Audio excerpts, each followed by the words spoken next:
Om Purnamadaha Purnamidam Purnat Purnamudachyate Purnasya Purnamadaya Purnameva Vasishyate.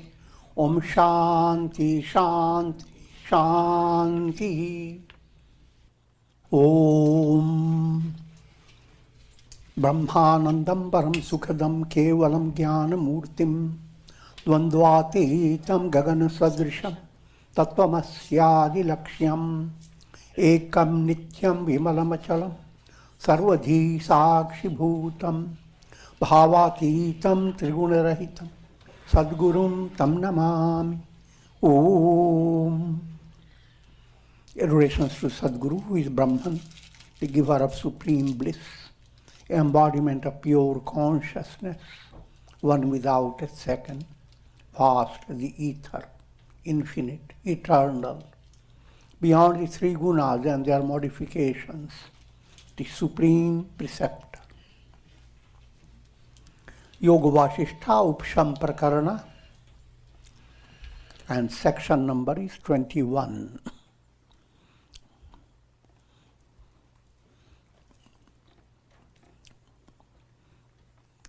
Nothing new.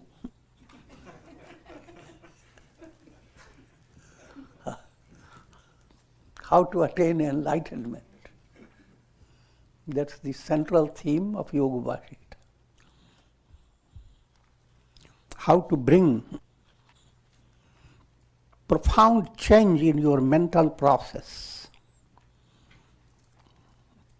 And in order to have that effective movement, your focus has to go into three directions: mala, vikshepa, and avarana. Mala relates to gross impurities, anger, hate, greed. Vikshepa relates to subtle impurities existing in your subconscious, unconscious. And avarana relates to the very root cause called ignorance.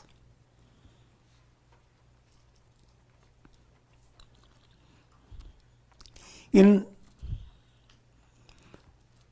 the process of spiritual enlightenment, mind has to go through tremendous transformation,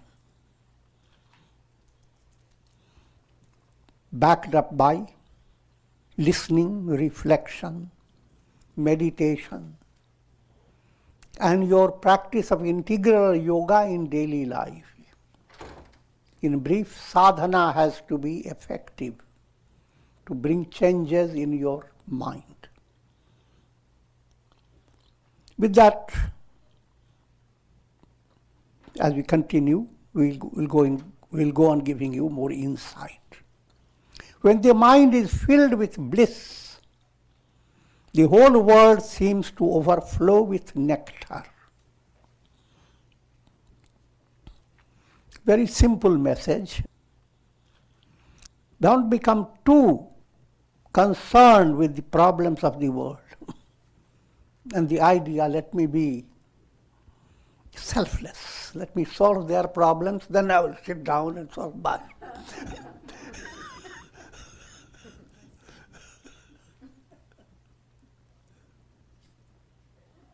If that is the way you want, it will never be possible.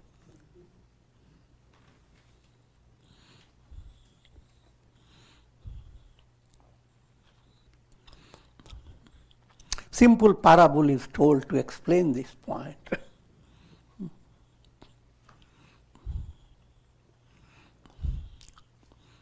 There was a great prince, very loved by the royal family, and he wanted to enhance the glory and fame of his parents.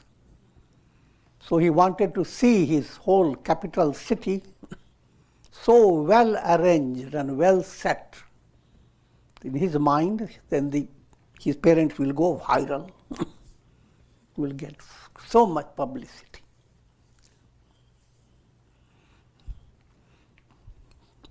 But he didn't know what type of task he has before him. Because he thought of making all his streets filled with velvety cover, so that everybody walks glorified. Never was it a king like that, who made every passage so joyous.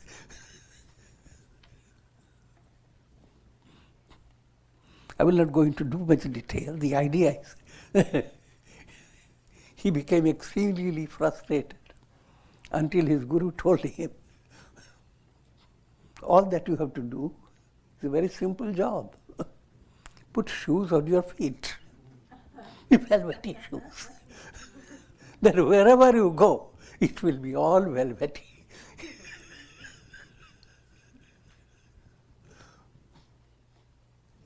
No, profounder way. Change your understanding.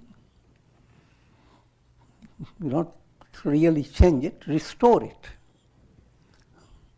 Your understanding of your soul is intrinsically profound. Your soul is one with God, is God Himself. So if your understanding is freed of its sickness, if your understanding is freed of its abnormality, then you have put on the shoes, Shital Manda Sugandha. Your mind has nothing else that supports it. The umbrella of presence of Brahman. Once you have that umbrella, and think of the shoes also.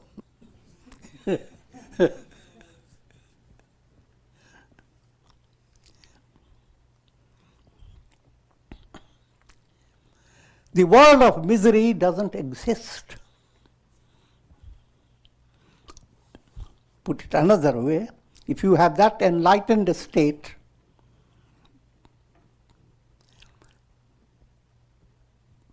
all the challenges presented by your life, those challenges will not break you down.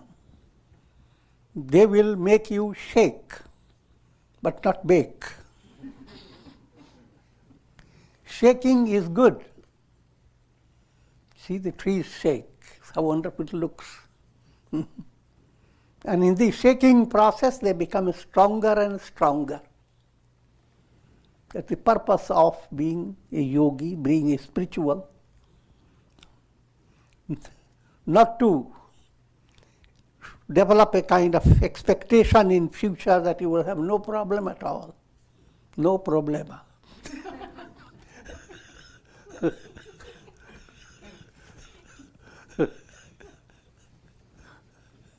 But the vision is, no matter how big a problem, you have a greater strength, a greater vision, a greater ability to fly beyond.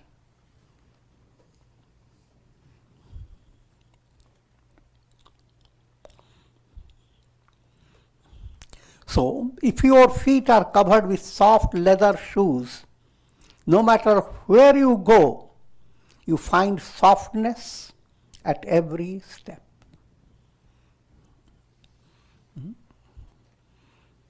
की रही भावना जैसी प्रभु मूर्ति देखी तिन तैसी. Tulsidas ji puts in devotional language. If your mind has developed purity, then the bhavana, the feeling that expresses through your personality, will be like you open a window and the light comes in. The feeling will be shining with the light of God's presence. Once you look at the world through the eyes of the sun, there is nowhere darkness doesn't exist. It never existed.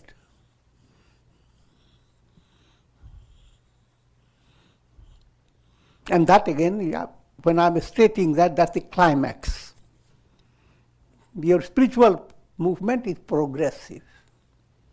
In the beginning stage, you face challenges and you develop a miraculous strength in your heart that, led by your sadhana, your japa, you are able to wait and watch.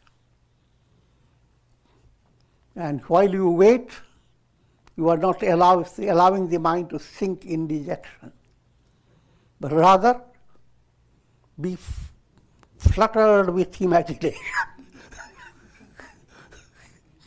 Because what's coming is God's grace. How miraculous it will be, you have no idea.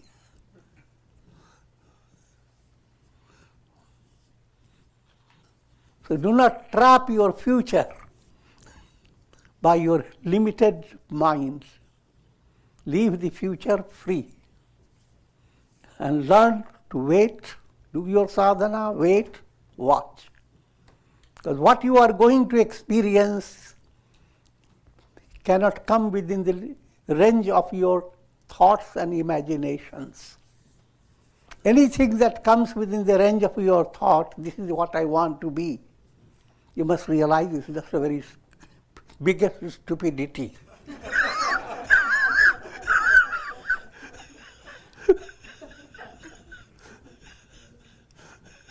No matter how big your imagination.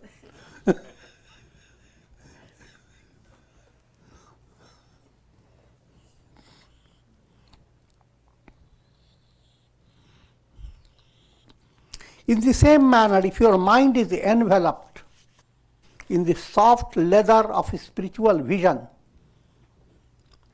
you will find auspiciousness, goodness, peace, and bliss. See, once your mind has become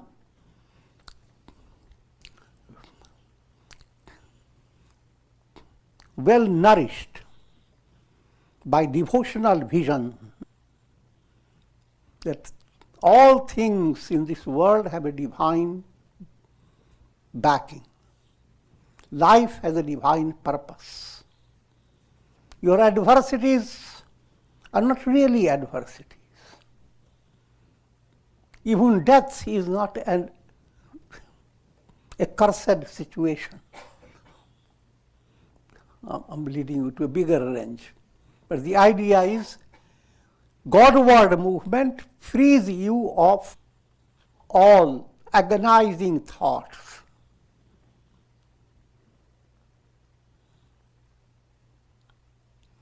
If that is so, in your life you experience increasing auspiciousness, goodness, peace, bliss. Day by day, you are experiencing utsav, a festivity. Today's festivity was just confined to a village. Tomorrow it will be a little bigger. I'm joking a little. I'm saying it quickly, and that real experience is a matter of waiting, watching, patience. But it awaits every individual. Because deep down, you are essentially the divine self.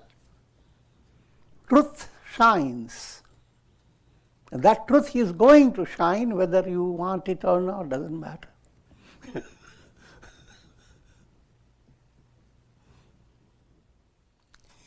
Now come to a very practical way to understand. Develop a positive mind.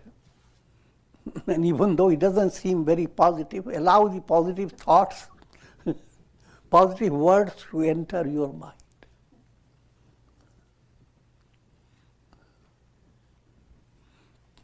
Positive wins, because positive is the truth. So even though when you bring the positive thought, I'm not the body, I'm not the mind, I'm Shuddhosi, I'm pure, Buddhosi, I'm enlightened. I've conquered anger, hate, I'm full of generosity. My heart is soft.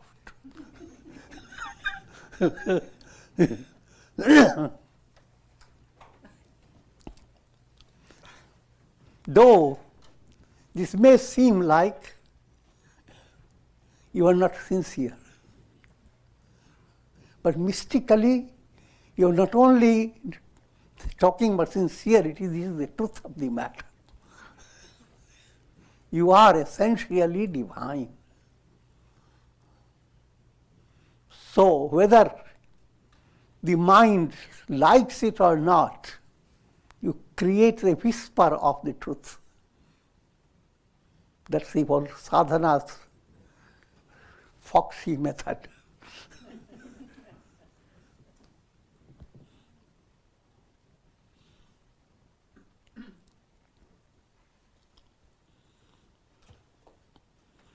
You will find auspiciousness, goodness, peace, and bliss in every condition of your life.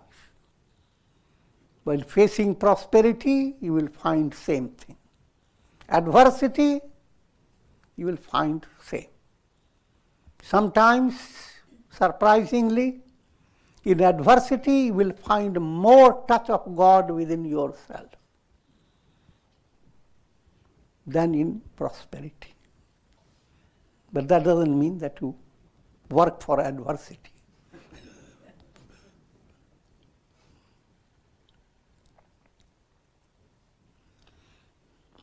Vairagya leads the mind to fullness, but increasing desires of the heart only bring about mental contraction. Vairagya, dispassion, detachment, that's the literal meaning, but real understanding. As you begin to develop deep insight into the fact that the pleasures of the world cannot make you happy. So no matter how many pleasures you can secure, you are not going to be fulfilled. And this understanding should become deeply imprinted in your heart.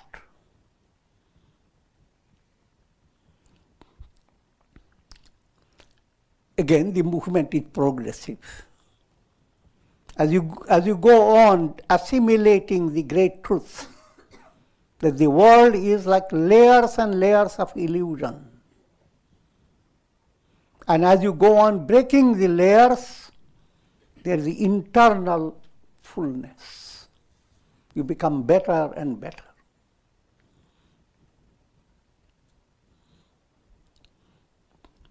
The insight, I am not the physical body.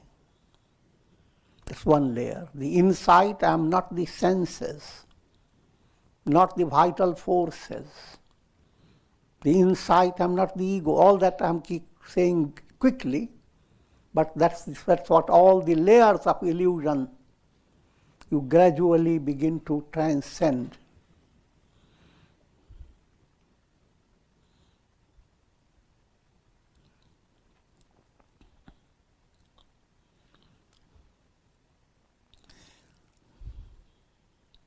In this process, mind begins to expand.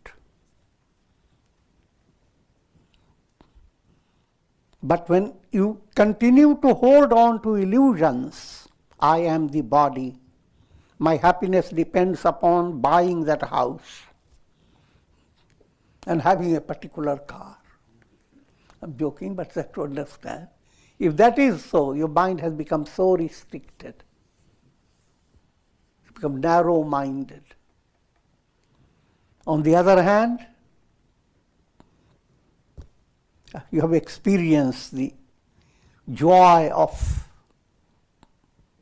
a little spark of devotion in your heart, a little sattva, peace, experience of being compassionate. If any positive thing has entered,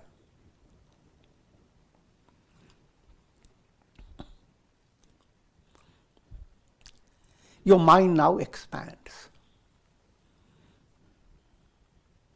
We talk of expansion in three ways. Bhutakash. You look for an expansive view of life. So buy a house that has a good picturesque view all around it, that's it. Bhutakash. Next one is called Chittakash. Chittakash, mind that allows your feeling to expand. Your love blossoms. Now your space is much bigger, even though you may be confined to your own room and lock the door. But in your inner level, you are in a big space. And then a space of all spaces, Chidakash, the absolute attainment of liberation. So keeping that in view, allegorically, Yoga Vasistha describes, just as when a river becomes a scanty of water during winter, it begins to reveal its hidden ugliness in the form of mud, snakes, crocodiles, and other creatures. When mind contracts, then that's what you are waiting for. Mud, snakes, crocodiles. Crocodiles are called magar. I'll give you an allegorical picture of magar. Magar. Your mind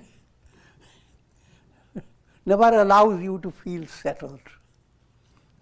Something has happened and it's a joyous news, but sit back and say, magar, if something else happens, a wind comes, what will happen? Magar term means it's a sense of if and but. In your language, you have things are everything settled. But suddenly your mind says, but if things happen in this way, then what will happen? This whole house is yours. And oh, wonderful. But if earthquake comes,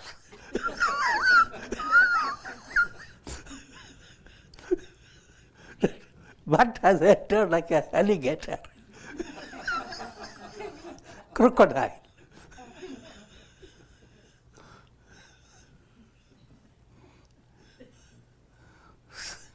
So inner happiness is constantly disturbed by all this crocodiles and snakes sneak into your mental process, the wrong way of thinking. And mud, gross impurities. So contraction of mind brings all these troubles. Expansion of your mind frees you of the troubles. And mind is there with you, and that's where you have to mind your mind.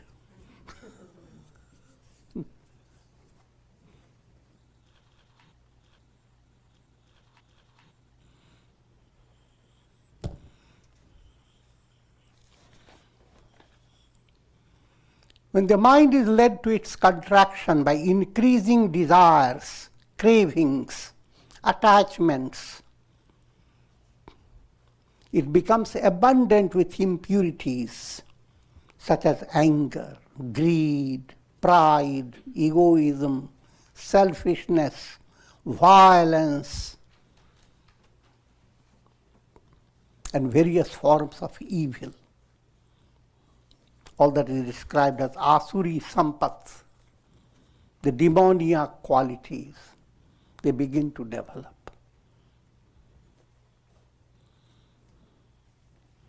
And just to remind you, in the Gita, Lord Krishna says, Dambha, Darpa, Abhiman. Dambha means hypocrisy. Darp, conceit. Abhiman, pride. Pride is ordinary inflation of your ego. But conceit becomes something oozes out of the inflation.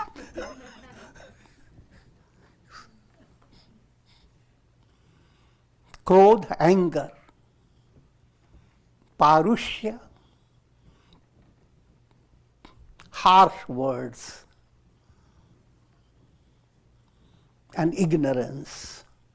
When you highlight and live your life backed up by these things I have said, hypocrisy, conceit, pride, anger, if that becomes your fabric of your existence,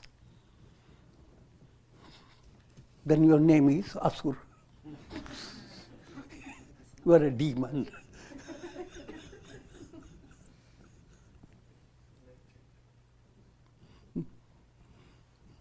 You become the embodiment of disharmony.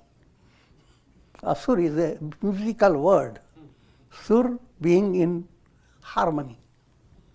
Putting all the notes in a wonderful way that creates melody and inspiration. Then there is Sur movement.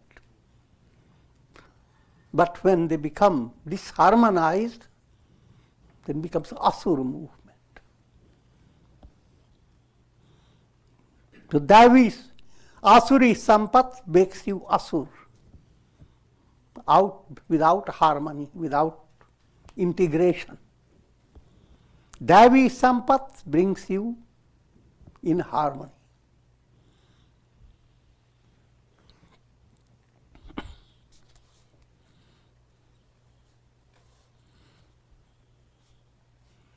The chitta of a sage is like a forest abounding with trees laden with the fruits of virtue and blossoms.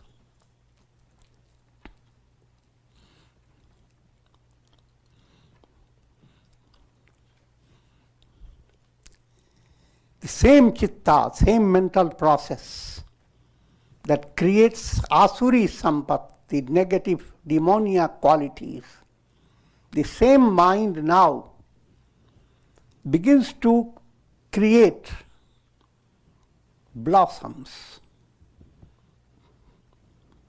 I'll just point out to you 8 bhava pushpas in devotional scriptures in India. If you offer divine flowers to God who is enshrined in your heart, that becomes a powerful spiritual movement. But what are those flowers? Those flowers are called bhava pushpa, the flower of divine feeling. Ahimsa, non-violence, that's the first flower. Ahimsa means not be violent. It's always described in the terms of a negativity, not violent. But real meaning is full of love. All is the self. Just like you are loving to yourself. Even if your teeth bite your tongue, neither do you smack the tongue nor the feet, nor the teeth. You help them both. That spirit coming to all your relations, to the whole world view, if that type of a heart develops, that's ahimsa. That's the bone of the dadichi that destroys all negative forces. And that's whatever degree of ahimsa you practice, that becomes a flower being offered. Every little good habit in daily life, you have some disturbing communication with people around you. But instead of being disturbed, you hold in your heart a sense of prayer, a goodwill,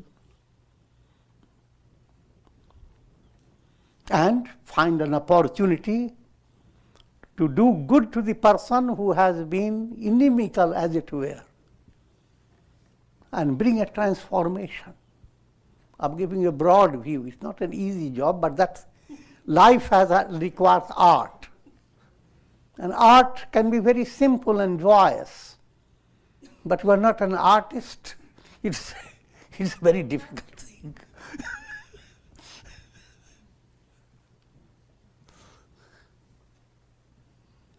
But devotional movement makes you an artist beyond your imagination.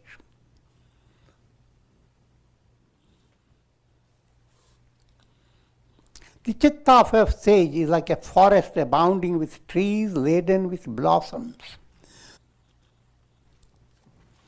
And virtuous qualities, Daivi Sampat, the divine virtues that I have been describing. I have started telling about 8 flowers. Ahimsa, non-violence. Indriya Nigraha, controlling the senses and mind. Daya, compassion towards all beings. Shanti, not to handle any situation in a state of unforgiving mind, but the mind that settles down. That Shanti term is Shanti. Shanti. Ksha, your eyes. Your eyes become calm, relaxed.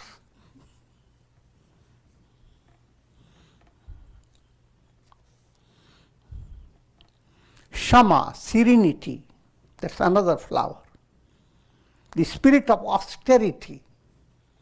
Austerity not to be viewed as something troublesome. Austerity is an opportunity. And when you view your challenging situations with the spirit that God has given you opportunity. God trusts your strength.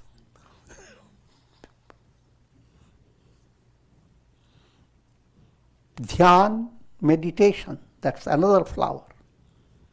Pursuit of truth, flower of flowers.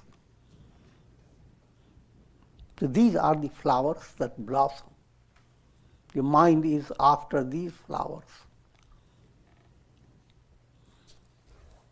So your mind becomes Udyan. Udyan is garden. If you want more deeper meaning, yan refers to plane. It's the aeroplanes, it's called yan. Udyan, that allows you to fly higher and higher.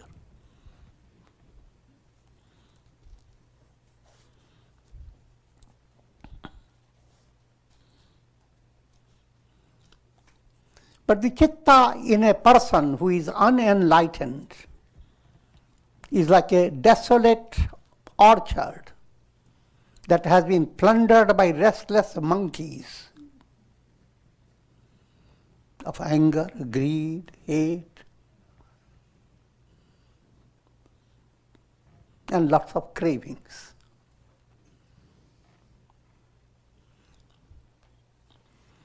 For he who has no craving in his heart, the 3 worlds become as small as a lotus stalk.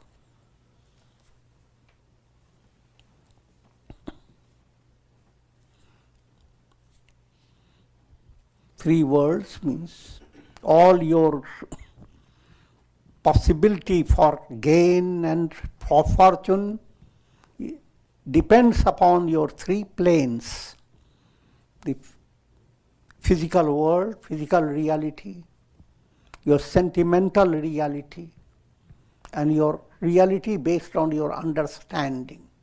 These are the 3 lokas. And these 3 lokas are vast. if you have desires, worldly desires, then these three worlds become vaster and vaster. And you become smaller and smaller in these three worlds.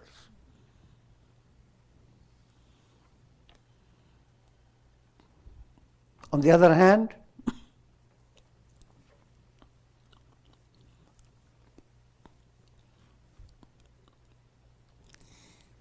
if your attention moves towards attaining enlightenment, who am I? Towards the self, then all the three worlds begin to shrink until they become just a little lotus stalk. And all the world that you have been so interested in, including the sense of individuality, becomes like a dewdrop shining upon that big lotus stalk, waiting to slip away forever. That's the definition of nirvana. Om Mani Padme Hum. First stage, put the entire world and your own personality. Shrink it down to a little drop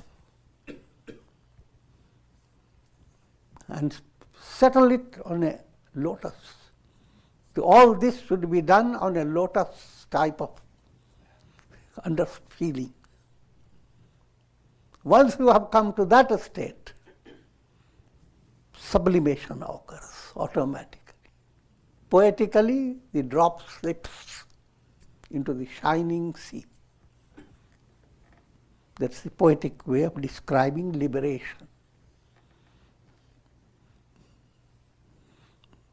To make it very simple to understand. You are caught in a terrible dream. Your dream has also three planes.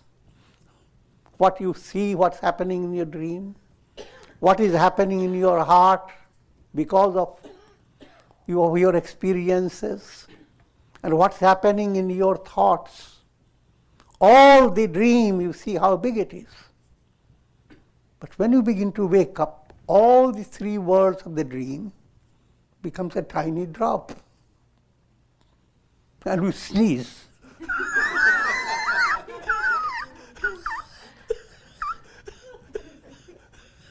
And you wake up.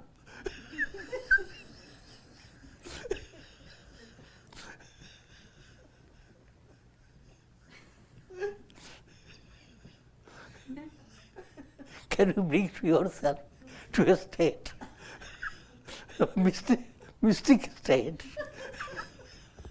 Say cheese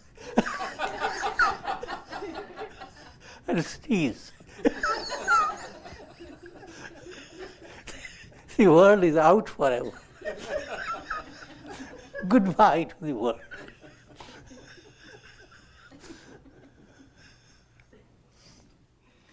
Now, see the poetic beauty of the Yoga Vasistha.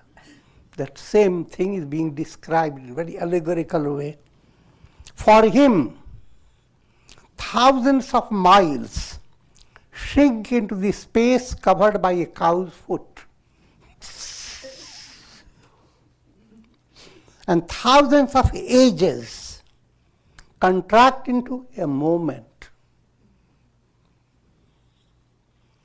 The coolness of tranquility that is experienced by a yogi who is desireless is not to be found even in the cooling light of the moon, nor in the serene caves of the Himalayas, nor even in the forest of redolent sandalwood trees. So you don't have to go after all these things.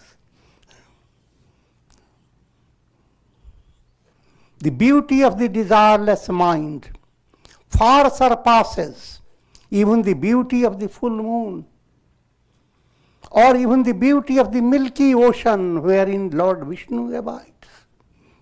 Now, led it to a shocking situation. The idea is, when you are told God abides in the Milky Ocean, the description is figurative. If you take it literally, then that is not the real.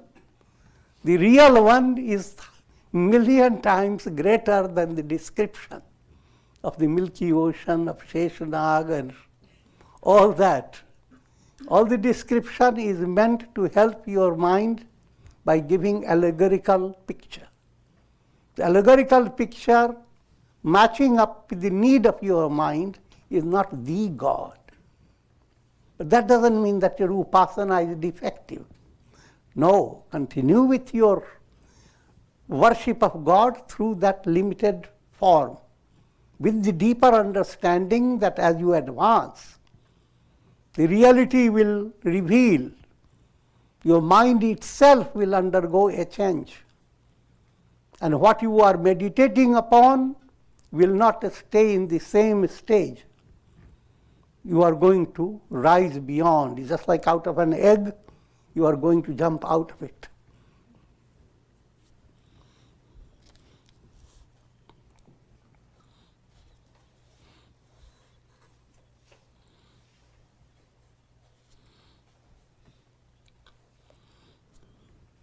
When the tree of craving is cut down, there grows in its place the tree of auspiciousness, with ramifying branches of numerous divine qualities. It's a poetic language.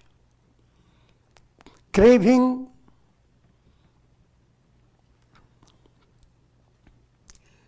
turns your mind into a kind of a wild jungle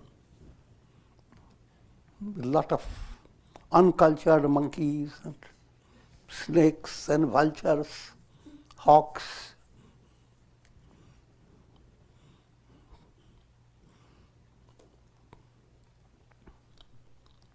But when cravings for the world, worldly pleasure, are transmuted into love of God, now the entire forest becomes totally different, like a spring season has entered. Every little tree is beautiful. Peacocks are dancing.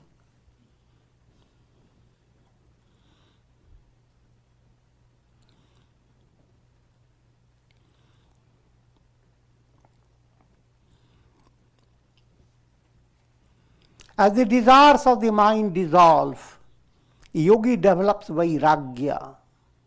That's what we mean by vairagya, allowing the negative to move away and the positive spring season enter. Vairagya leads to viveka, the type of knowledge that reveals that you are not the body, mind, you are Satchidananda, Brahman.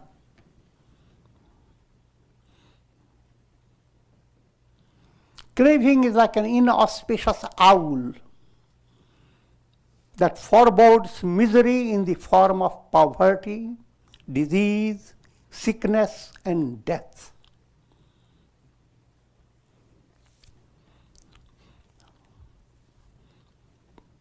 Craving, you have to understand it.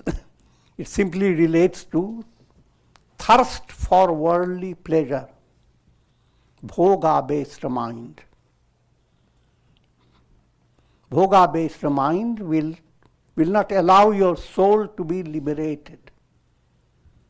If you are not liberated, you are coming back through the cycle of birth and death again and again.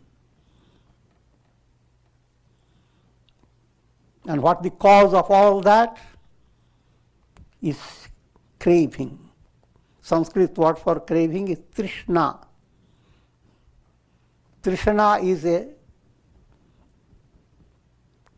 combination of 3 points, 3 ashanas. The desire for prajani, putreshana. Desire for wealth, vitteshana. desire for fame, desire for becoming popular, go viral. That's called lokeshana. Putreshana, vitteshana, lokeshana, crush them together, Krishna. Remove them, but in order to remove them, say Krishna.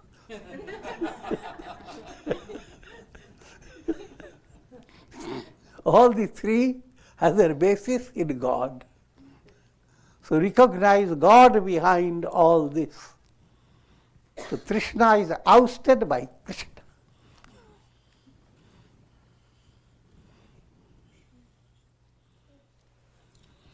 O Rama, the desires of the heart are the fetters that bind the soul.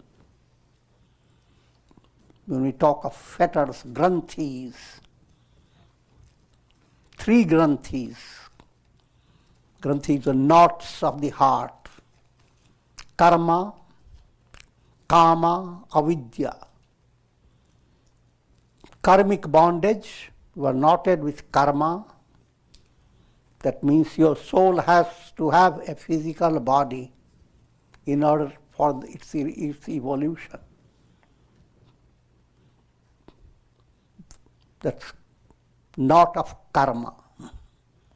Then you're knotted with, you are blended with, you are dependent upon the world of your sentiments, feelings, and your desires. That's called kama granthi. And then finally the source of all that is ignorance.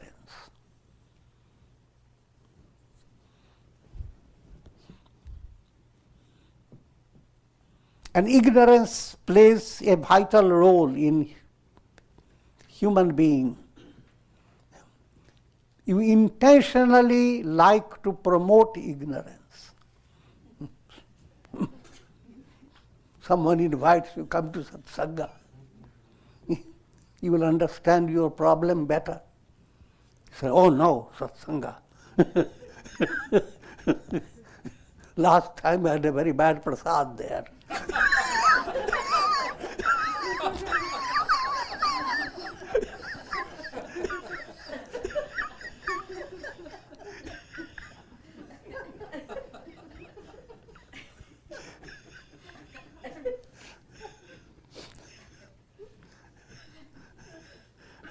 So, any opportunity that presented to you for allowing your inner understanding to blossom, shut the door to it. It's called love of ignorance.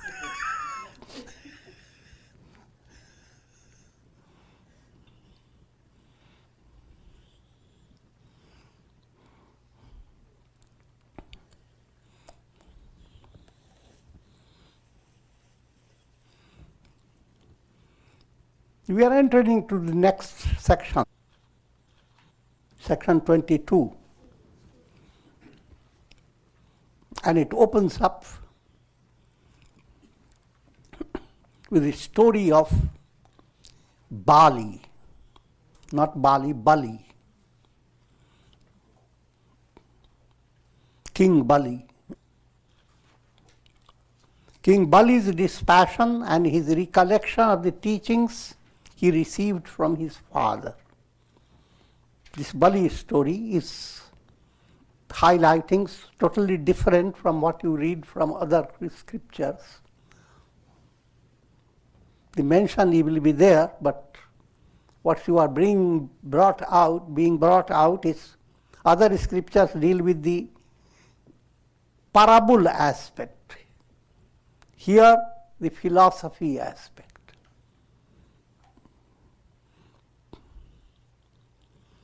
In parable aspect, Bali becomes so inflated in ego, but at the same time he has internal love for God.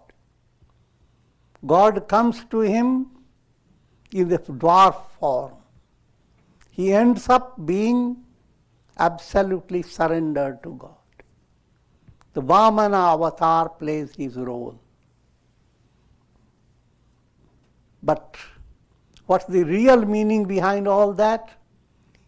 is a shift comes in Bali's mind from pride to humility, backed up by spiritual teaching and reflecting upon the teaching and assimilating it. That's what now Yoga Vasistha presents.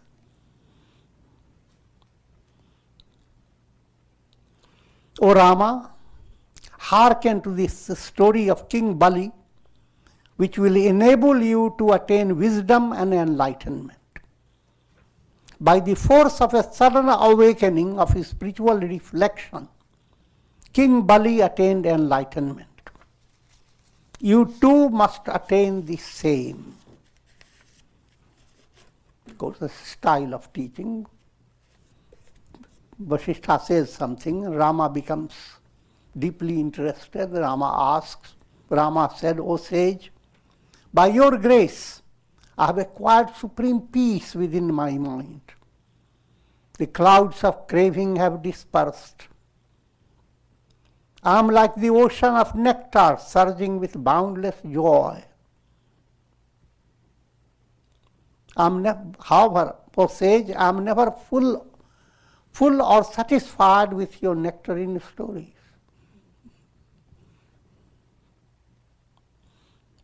That to understand, greed for listening to more and more is not a negative quality. That's a virtue, profound virtue.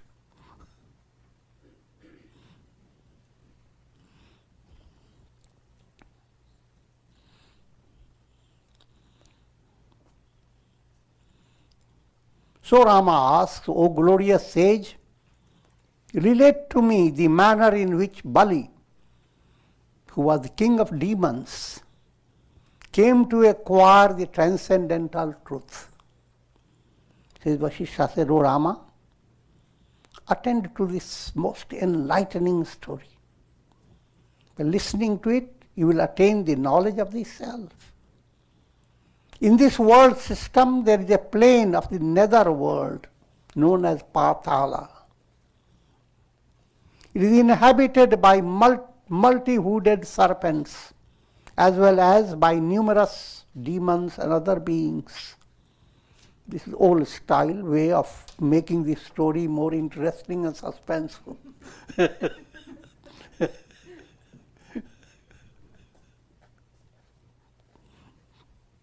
The practical reality is that's what you are looking at the world, is the world of Virochana. Constantly news come to your mind, bringing all the junk, nothing inspiring.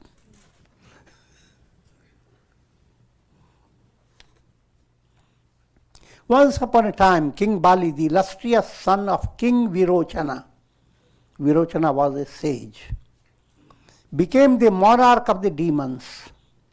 By his might and valor, he conquered even the gods and became the unobstructed monarch of the three worlds. For countless years, he continued to rule the gods, men and demons, as well as all other beings.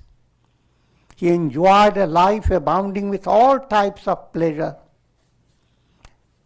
But as time elapsed, like the course of a river rolling about a whirlpool, he witnessed the unending flux of generations of demons, gods, numerous other beings.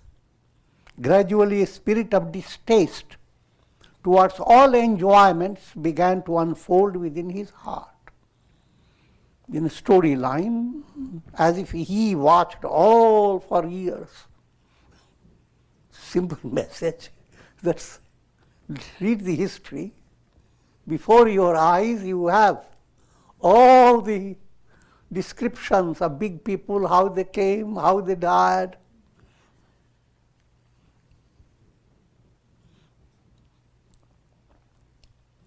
Seated on the uppermost balcony of his many-storied palace, That's the art of reflection, manana. When you study and want to reflect upon it,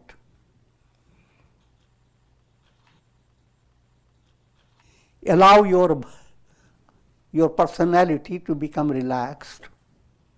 Allow your consciousness to develop an ascending movement, as if you are coming to the great height of a palace. Literally, people do that sometimes. If you want to enjoy a procession in a more relaxed way, go up your building, the upper story, and watch. But here it is allegorical. Go into the upper story. Don't stay with your senses.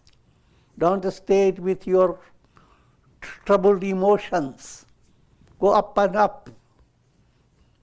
And then come to that stage where you can have sakshi bhavana, as if you are simply watching.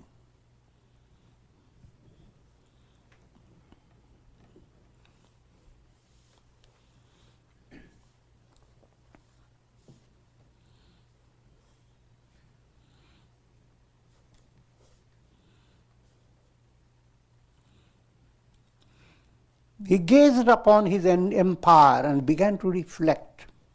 How long am I to continue to rule these worlds? What purpose is served by indulging in the pleasures of the senses again and again? So sit in the upper story of your mental concentration, close to samadhi, and look around. How long will you be in this world? Going through the cycle of birth and death. Do you want to come back to be a baby again? And suffer from dental problems?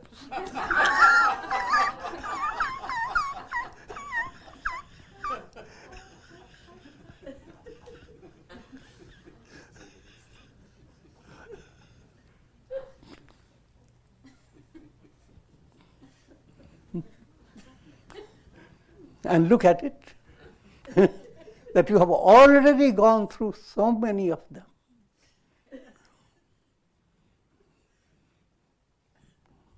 And not only you, all people, all the jivas have gone through it.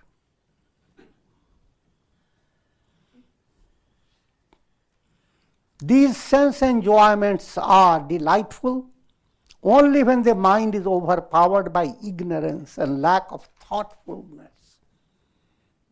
All things look wonderful, but from upper story, thoughtfulness. Now you are looking not the way you would look if you are the lesser level. Lesser level, you are not looking, you are tapped by it. In a higher level, you are detached. And you have an overview of your life. It's positive, it's negative. Now you have a better insight. And that's what sadhana allows you to do it day by day. It allows you a time, you go to your upper story.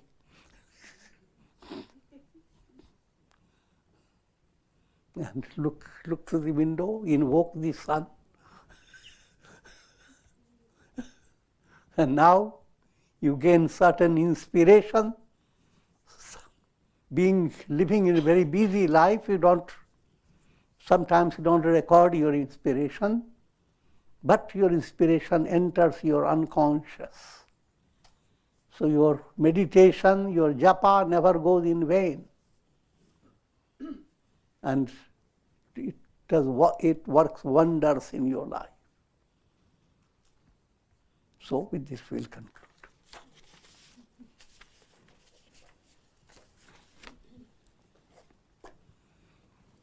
Om Triambakam Yajamahe Sugandhim Pushtivardhanam Urvarukum Bandhanan Mrityor Mukshiyamamritat Sarve Bhavantu Sukhina सर्वे सन्तु निरामया, सर्वे भद्राणि पश्यन्तु, मा कश्चित् दुःखभाग् भवेत्। ओम शांति शांति।